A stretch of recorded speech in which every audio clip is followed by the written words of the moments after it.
put on the Facebook page. It's very brief, and it's kind of cool. No sound.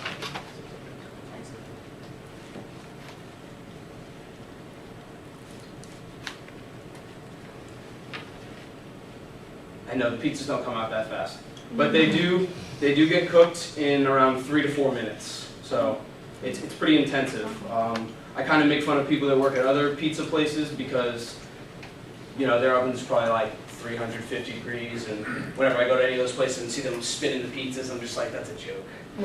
It's really intensive and very easy to get burned. All right, so who doesn't like pizza? We've had it for dinner, we've had it for lunch, we've even had it for breakfast. We've eaten it hot, we've eaten it way too hot, we've eaten it cold. We've eaten it with a variety of toppings ranging from cheese to pepperoni to even more exotic numbers like ham and pineapple.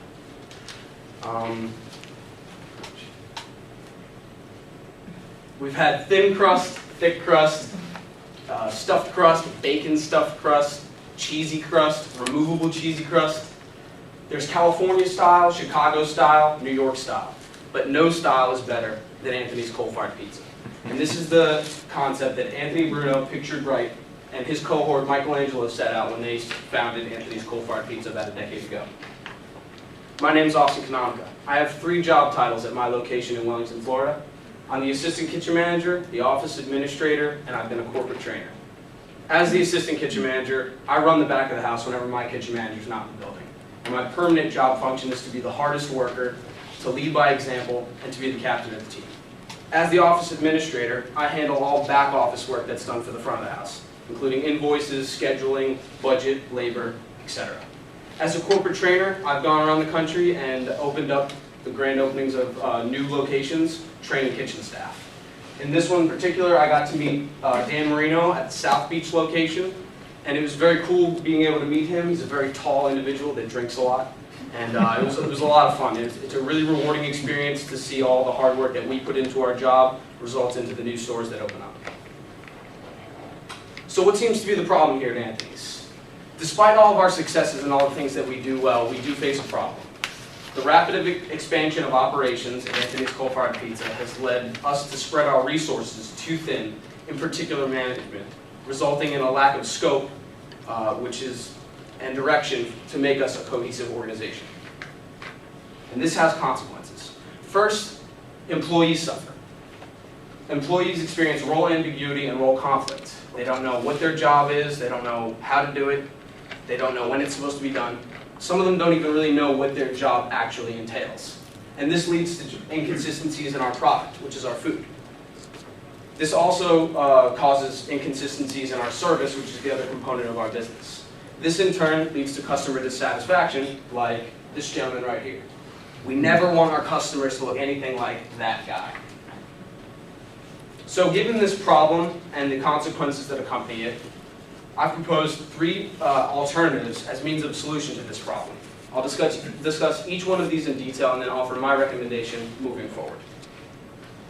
The first alternative would be the laissez-faire approach. The adage goes, if it ain't broke, don't fix it. And despite this problem, Anthony's does have a lot of success, especially in categories such as keeping up with labor, net sales, keeping up with food costs, catering sales, etc. It's easy to look at all these successes and think there's no reason to change anything. And for many people, they believe that if everything's going well, we should just keep things as they are. We shouldn't change things. So this is one of our alternatives. The second alternative would be the top-down approach. Top management would devise standards and procedures that they would set, and this would trickle down throughout the entire organization. Middle management would then enforce these standards and procedures by educating our line managers. Then in turn, the line managers would educate all of the employees what the standards and procedures are, and we would all follow them. We'd have a system of checks and balances through performance evaluations where everyone is held to the same standard and held accountable for their actions throughout the company. The third approach would be the flat, or as I like to say, the empowered people approach. This puts everything on a store-to-store basis where all the employees kind of have the power in the company to make a decision and make an impact. Each store would hold daily and weekly meetings in which everyone would, in an open forum discussion, decide based on the operations for the current week and the current time, how things are going, and what would be the best ways to implement changes moving forward. And this would really cater to each specific store. Each store would then be able to collaborate with one another so that we could be consistent, but at the same time be able to help each other out. For example, at the Wellington location, I was able to devise a system where we set up our catering orders the night before, because we were given notice the night before we have catering orders that are usually done around 11 in the morning. And this way, by the time we get to the store, coal the ovens, get everything ready, we're ready to go. If the Del Rey store is having trouble with their catering orders, they can call up the Wellington store and say, hey, what are you guys doing for caterings? And we can help each other out. My recommendation is alternative 2, which is the top-down approach. I really like a lot of the aspects of the flat and empowered people approach, but given our current makeup and our current structure, we're best suited to implement this strategy. Anthony's Coal-Fired Pizza is at a place that it'll never be in the future. There's no time like the present. Frank Dumler, who was an executive with Kane Anderson, which is a realty advising company, once said that in times of slow business, that's when you need to work even harder and set the foundation.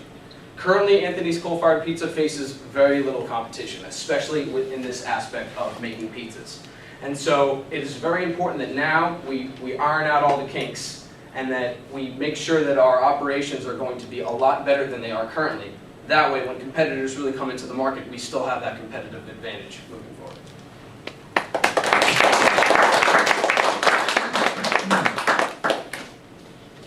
Question. How's the food? I have a question for you guys. Thank you. Thank you. Question, here's a question. Where is Anthony's Coal-Fired Pizza? The first location was opened in Fort Lauderdale. Anthony Bruno and his father actually opened a restaurant called Runway 84, which is right on Marina Boulevard in Fort Lauderdale. And it's funny, a little story. Dan Marino actually knew Anthony and his father and kept saying, man, you guys got to open up a pizza place. Like, you guys have to open up a pizza place. And eventually they did, and that was the first location was in Fort Lauderdale.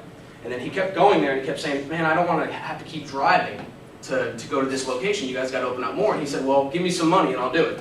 And so Dan Marino is actually like a partner in the company, although Anthony does own all the locations. And now there's over 40 locations throughout, mainly on the East Coast. We tried to open up a store in Las Vegas, Nevada. We thought it was going to be super busy, but apparently people would rather have like $9 steak dinners than $20 pizzas in Las Vegas. So we have stored most of our locations, about half are in Florida. There's also stores in New York, Connecticut, New Jersey, Delaware. And they're looking to open up operations everywhere. So you say you guys are predominantly a pizza place, but I see you guys are moving towards like providing alternatives like wings. And have you seen a great revenue generation by adding these alternatives, the extras to your? Absolutely. When the restaurant first opened, it did offer wings, some other items like meatballs. But as the store, and in the short amount of time that I've been in the store, the 5 years that I've been here, I've definitely noticed that we have expanded our food options, and that has generated more revenue. It's given customers more options, and I feel like that has led to higher customer satisfaction as well. So we have ribs, we have wings, sandwiches during lunchtime, but they're served all the time. We have salads, eggplant, broccoli rabe. So we do offer a lot of alternatives, and it has generated more revenue and increased customer satisfaction. This has been huge.